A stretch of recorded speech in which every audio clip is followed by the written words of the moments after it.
Next है आज का जो टॉपिक है वो है कोई भी किसी भी तरह के स्काल्प के बारे में बात करेंगे। हेड एंड नेक है, उस हेड एंड नेक का एक इम्पोर्टेंट एसन है, एक इम्पोर्टेंट पॉइंट है स्काल्प जनरली। करेक्ट, ध्यान से देखिएगा। इस स्काल्प को अपन चार तरह के पार्ट्स में डिवाइड करते हैं, चार तरह के वीडियो बनेंगे स्काल्प के। फर्स्ट वीडियो के अंदर अपन एक्सटेंड और लेयर के बारे में डिस्कस करेंगे। सेकंड वीडियो के अंदर अपन कोई भी किसी भी तरह के नर्व सप्लाई के बारे में डिस्कस करेंगे। और जो थर्ड वीडियो है उसके अंदर अपन कोई भी किसी भी तरह के ब्लड सप्लाई के बारे में बात करेंगे। ब्लड सप्लाई के अंदर आर्टेरियल सप्लाई और वेनस ड्रेनेज दोनों की बात करनी पड़ती है। और फोर्थ वीडियो आएगा अपना, वो आएगा क्लिनिकल के बारे में। जनरली कोई भी किसी भी तरह का एग्जामिनर है वो इस स्काल्प का नर्व सप्लाई भी पूछ सकता है, वो इसकी ब्लड सप्लाई भी पूछ सकता है और इसकी लेयर भी पूछ सकता है। तो इन सभी के अंदर बारे में अपन डिस्कस करेंगे। और जो अभी का जो वीडियो है वो उसके अंदर अपन डिस्कस करेंगे। ये फर्स्ट वीडियो है स्काल्प का और इसके अंदर कोई भी किसी भी तरह के एक्सटेंड और लेयर के बारे में डिस्कस करेंगे। ध्यान से देखिए।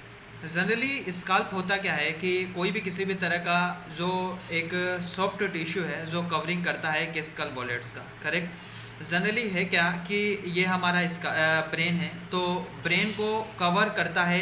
ब्रेन को कवर करने के लिए एक बोन्स की ज़रूरत होती है।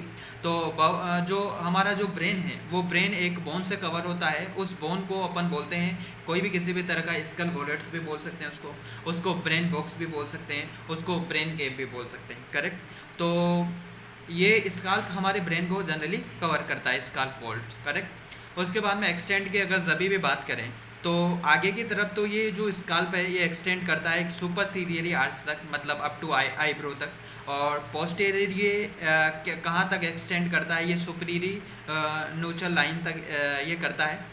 और अगर यहाँ मीडियली अगर लेटरली अगर बात की जाए तो वहाँ सुपीरियर टेम्पोरल लाइन तक ये एक्सटेंड करता है। तो ये मेंशन कर दिया है मैंने यहाँ पे, थ्योरी के अंदर भी लिख दिया है और डायग्राम के अंदर भी बता दिया है कि एंटेरियर ये superior ciliary arch up to eyebrow तक एक्सटेंड करता है यहाँ तक। और पोस्टेरियरी ये सुपीरियर नोचल लाइन तक यहाँ तक एक्सटेंड करता है, ये डायग्राम से डिनोटेट कर दिया है। और लेटरली सुपीरियर टेम्पोरल लाइन तक एक्सटेंड करता है। करेक्ट, उसके बाद में नेक्स्ट अपन बात करते हैं इसके लेयर्स के बारे में। तो लेयर्स के लिए मैंने एक निमोनिक्स दिया है, SCALP स्काल्प। इसी के नाम से लेयर है, उसका निमोनिक्स है। S मतलब स्किन है, C मीन्स कनेक्टिव टिश्यू है, A मीन्स एपोन्यूरोसिस है, L means loose areolar tissue है, P मीन्स पेरिक्रेनियम है। इन सभी के बारे में सेपरेट अगर बात करेंगे अपन, सबसे पहले अपन बात करेंगे स्किन के बारे में। ध्यान से देखिएगा, अगर स्किन की अगर जभी भी बात करें तो स्किन हमारी थिक होती है और हेरी होती है, एक्सेप्ट होते हैं आवर फोरहेड्स। करेक्ट, कहने का मतलब ये है कि फोरहेड्स पे तो किसी भी पर्सन के बाल नहीं रहते जनरली। और जो हमारी स्किन होती है उस स्किन पे है क्या होती है, थिक होती है और हेरी होती है। और हमारा जो फोरहेड्स होता है उस पर किसी भी तरह का कोई ये नहीं रहता, हेयर्स नहीं होते जनरली। किस तरह से होता है डायग्राम से मैं बता देता हूँ। जनरली ये जो डायग्राम है ये स्काल्प की लेयर का डायग्राम है। मैंने निमोनिक्स दिया था एक, SCALP स्काल्प के, इसी के नाम से निमोनिक्स है।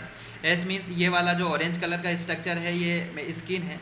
और स्किन पे मैंने बताया था कि यहाँ पे एक हेयर्स होते हैं जनरली, ये हेयर्स जनरली प्रेजेंट है।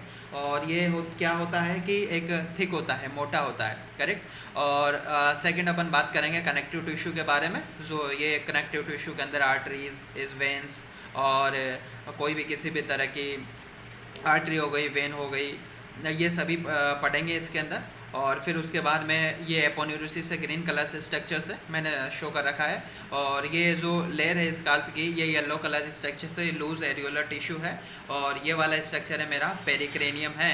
और ये यहाँ से ये एक इमेजरी वेंस है जनरली। और ये बोन्स ऑफ क्रेनियम वोलाट्स है। किस तरह से होता है सभी के अंदर सेपरेट है। अगर बात करेंगे अपन तो स्किन का जो क्लिनिकल पढ़ते हैं अपन, वो क्लिनिकल ये पढ़ते हैं कि यहाँ स्किन के अंदर मैक्सिमम हेयर फॉलिकल्स और सिबेशियस ग्लैंड प्रेजेंट होती है हमारी। और ये एक कॉमन साइट है हमारे कोई भी किसी भी तरह के सेबेनियस सिस्ट की। तो ध्यान से देखिएगा थ्योरी से। तो स्काल्प का मैंने क्लिनिकल अभी देखा था कि ये मैक्सिमम हेयर फॉलिकल्स होते हैं स्काल्प के अंदर और सिबेशियस ग्लैंड होती है। और ये कॉमन साइट है हमारी कोई भी किसी भी तरह के सेबेनियस सिस्ट के बारे में। सेकेंड अपन बात करते हैं, वहाँ पे एक कनेक्टिव टिश्यू का स्ट्रक्चर था। और उस कनेक्टिव टिश्यू के अंदर अपन ने कहा था कि आर्टरीज है, वेंस है और नर्व है। जनरली तीन तरह की चीज़ें हैं। आर्टरी रेड कलर से देखेंगे अपन, और कोई भी किसी भी तरह की जो वेन्स है वो येलो कलर से, और जो कोई भी किसी भी तरह की जो नर्व है वो येलो कलर से स्ट्रक्चर से देखेंगे, वेन ब्लू कलर से। उसके बाद में कनेक्टिव टिश्यू के बारे में बात करते हैं, तो यहाँ maximum fibrous tissue generally present होता है हमारे कनेक्टिव टिश्यू के अंदर, और यहाँ ब्लड वेजल्स नर्व प्रेजेंट होती है स्काल्प की, जो इस लेयर के अंदर रहती है। कि किस तरह से रहती है डायग्राम से दिखा देता हूँ। तो इस डायग्राम के अंदर देखिएगा, ये रेड कलर से स्ट्रक्चर से ये आर्टरी है, ये ब्लू कलर से स्ट्रक्चर से ये वेन है, और ये जो येलो कलर से स्ट्रक्चर से नर्व है जनरली, करेक्ट। और कहने का मतलब इसका क्लिनिकल अगर पढ़ें हम कनेक्टिव टिश्यू का, तो क्लिनिकल ये है कि इस कनेक्टिव टिश्यू के अंदर मैक्सिमम फाइब्रस टिश्यू प्रेजेंट होता है, फाइब्रस के ये होता है। इसलिए मान लो कभी इंजरी हो जाती है, तो इंजरी हो जाने की वजह से हमारे जो ब्लड वेसल्स है वो क्या है, उनके अंदर टोन हो जाता है या ब्लड वेसल्स कट हो जाते हैं, जिनकी वजह से क्या हो जाता है कि जो ब्लीडिंग हो जाती है वो एक रिट्रैक्ट नहीं हो पाती, जो ब्लीडिंग है वो रुकती नहीं है। तो उस ब्लीडिंग को अपन रोक भी सकते हैं। उस ब्लीडिंग को कैसे रोकेंगे अपन, वो उसको रोकने के लिए अपन को क्या है कि ये जो बोन्स है इस पे क्या है प्रेशर लगाना पड़ेगा, प्रेस करना पड़ेगा, जिसकी वजह से जो ब्लड प्रेशर है वो रुक जाएगा। और नेक्स्ट अपन पढ़ते हैं कि ये जो इंजरी हो जाने की वजह से जो कोई भी किसी भी तरह का टोन हो जाता है और कट हो जाता है, जिसकी वजह से रिट्रैक्ट नहीं कर पाती और परफ्यूज ब्लीडिंग हो जाती है, और जो रिट्रैक्ट नहीं हो पाती, अनेबल हो जाती है रिट्रैक्ट, और परफ्यूज ब्लीडिंग हो जाती है, मतलब अपनी पोजीशन से वो क्या है चेंज नहीं हो जाती, ब्लीडिंग वहाँ की वहीं रहती है। तो ध्यान से देखिएगा, थ्योरी से देख लेता हूँ कि तो ये मैंने कहा था कनेक्टिव टिश्यू का जो क्लिनिकल है, इसके अंदर कहा था कि ये जो कनेक्टिव टिश्यू के जो वॉल है यहाँ पे maximum fibrous network generally present होते हैं। अगर मान लो किसी भी कारण इंजरी हो जाती है जिसके कारण हमारे ब्लड वेसल्स है वो उनका टोन हो जाता है या कट हो जाता है, जिसकी वजह से वो एक रिट्रैक्ट नहीं हो पाती, मतलब उसकी जो पोजीशन है वो चेंज नहीं हो पाती, वो पोजीशन वहाँ की वहीं रहती है, और उसकी वजह से परफ्यूज ब्लीडिंग हो जाती है, ब्लीडिंग रुकती नहीं है।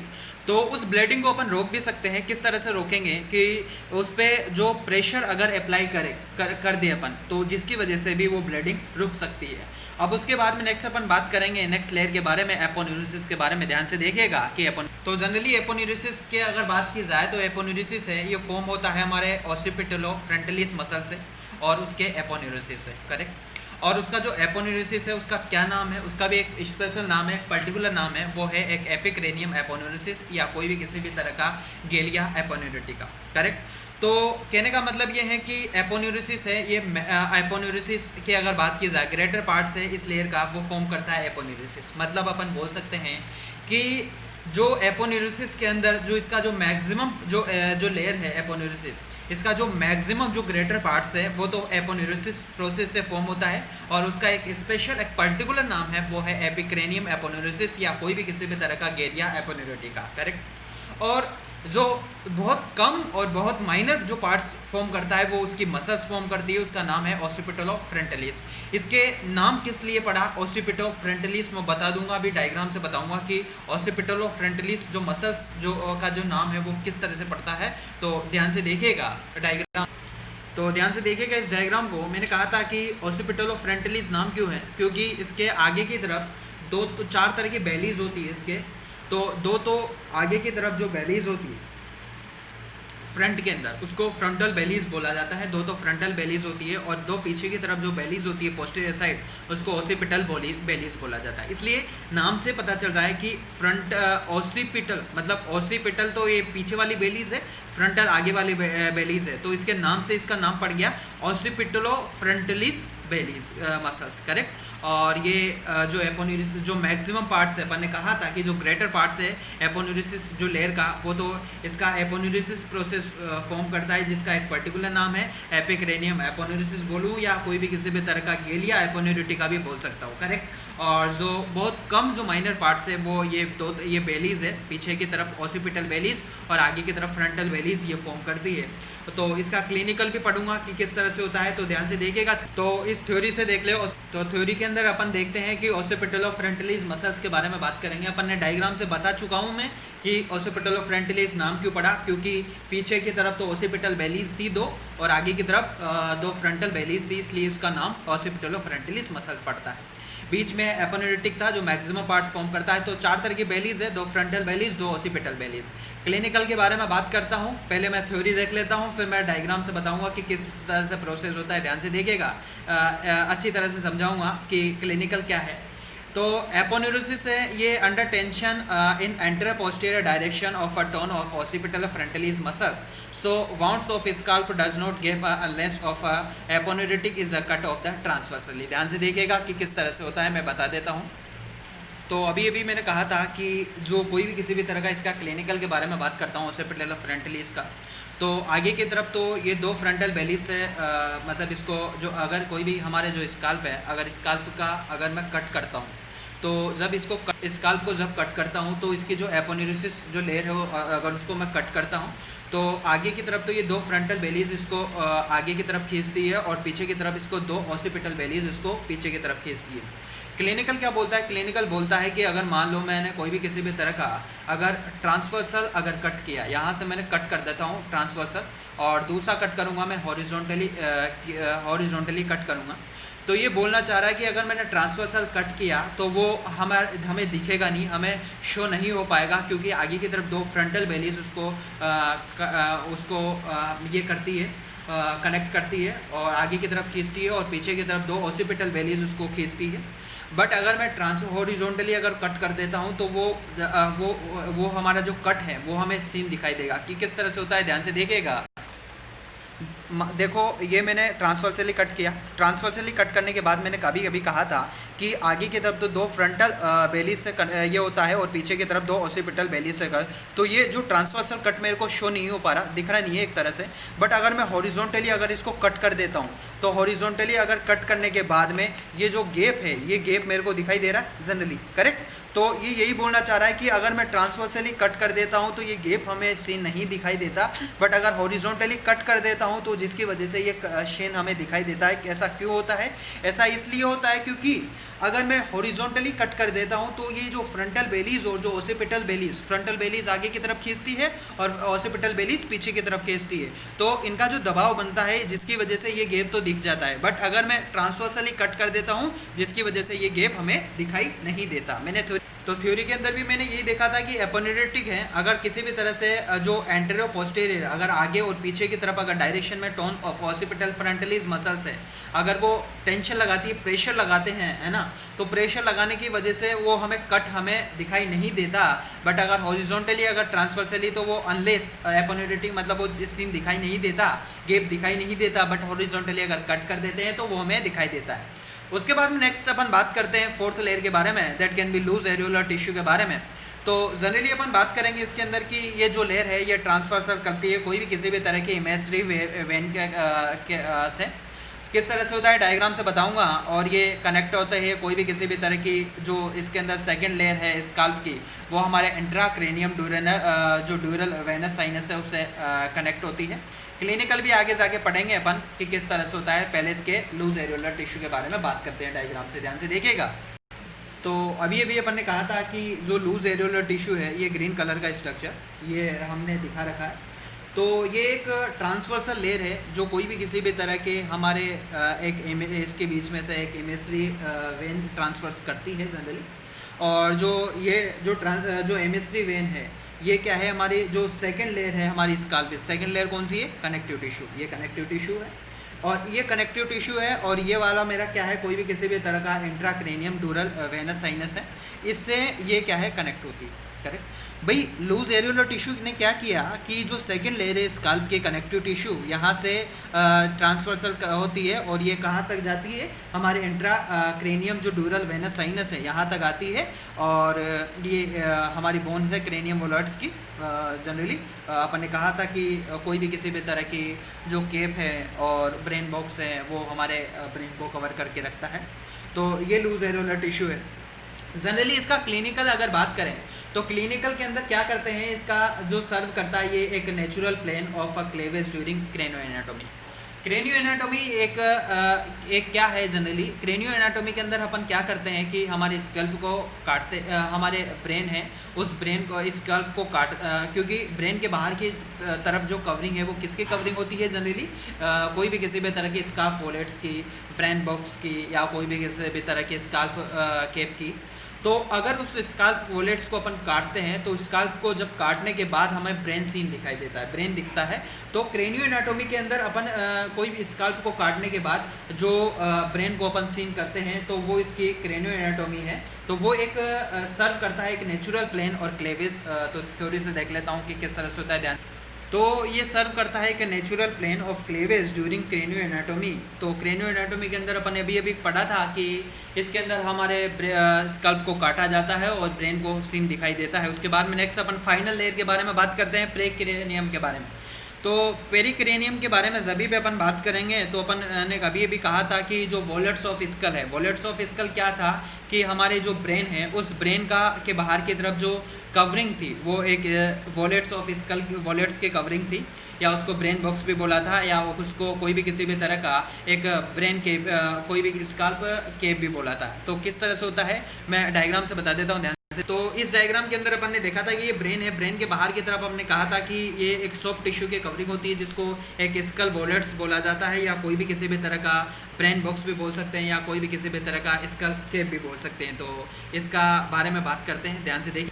तो जो पेरिक्रेनियम है ये हमारे बाहर की तरफ से तो पेरीओस्टियम जो बोन्स हैं उससे कवरिंग होता है, और बाहर की तरफ तो आगे की तरफ तो पेरीओस्टियम से कवरिंग होता है, और पीछे की तरफ किससे कवरिंग होता है, एंडोक्रेनियम से कवरिंग होता है। करेक्ट। अभी अपन ने कहा कि आगे की तरफ तो पेरीओस्टियम से कवरिंग होता है, पीछे की तरफ एंडोक्रेनियम से कवरिंग होता है। और जो एंडोक्रेनियम से कवरिंग होता है वो किसके मदद से कवरिंग होता है, वो फाइनली एक सुचर मेम्ब्रेन के द्वारा हमारे कनेक्ट होता है जनरली। करेक्ट। और उसके बाद में नेक्स्ट अपन बात करें तो इनडायरेक्टली अगर बात करें तो जो एंडोक्रेनियम है वो हमारे जो पेरिक्रेनियम से कनेक्टेड होता है। करेक्ट। तो पेरिओस्टियम है ये इनर एस्पेक्ट में स्कल से कवरिंग होता है। तो अपन ऐसा बोल सकते हैं कि जो पेरिक्रेनियम है इस पेरिक्रेनियम के बाहर की तरफ तो पेरिओस्टियम की कवरिंग होती है, ध्यान से देखिएगा, और अंदर की तरफ एंडोक्रेनियम की कवरिंग होती है, और बीच में किसकी मदद से, सूचर मेम्ब्रेन की मदद से। तो ये हमारी लेयर्स थी पेरिक्रेनियम के बारे में। तो ध्यान से देखिएगा डायग्राम के अंदर बता। तो इस डायग्राम के अंदर ये वाला स्ट्रक्चर है पेरिक्रेनियम का है। पेरिक्रेनियम के अंदर मैंने कहा था कि आगे वाली जो लेयर है वो तो कोई भी किसी भी तरह का पेरिओस्टियम से कवरिंग होती है, और अंदर वाली एंडोक्रेनियम से कवरिंग होती है, और बीच में किसकी मदद से कवरिंग होती है, ये कोई भी किसी भी तरह के सूचर मेम्ब्रेन की वजह से कवरिंग होती है। तो ये वाला जो सारा का सारा वीडियो था ये कोई भी किसी भी तरह का लेयर्स के बारे में था, स्काल्प की और उसके एक्सटेंडेड के बारे में। जो अगला जो वीडियो बनेगा वो कोई भी किसी भी तरह की स्काल्प की नर्व सप्लाई के बारे में बनेगा। और तो ये जनरली पूछ लेते हैं कि लेयर्स के बारे में। तो लेयर्स के बारे में अपन ने एक निमोनिक्स दिया था, scalp SCALP, S means skin, C means connective tissue, A means aponeurosis, L means loose एरिकुलर टिश्यू, P मीन्स पेरिक्रेनियम, और उनके सेपरेट अलग अलग सब के बारे में अपन ने पढ़ा था कि स्किन क्या है, कनेक्टिव टिश्यू क्या है, एपोन्यूरिसिस क्या है, लूज एरिकुलर टिश्यू क्या है, पेरिक्रेनियम क्या है, और साथ में उनका यहाँ पे अपन कोई भी किसी भी तरह का क्लिनिकल भी पढ़ लिया। अब अगला जो वीडियो बनेगा वो नर्व सप्लाई का। Thank you.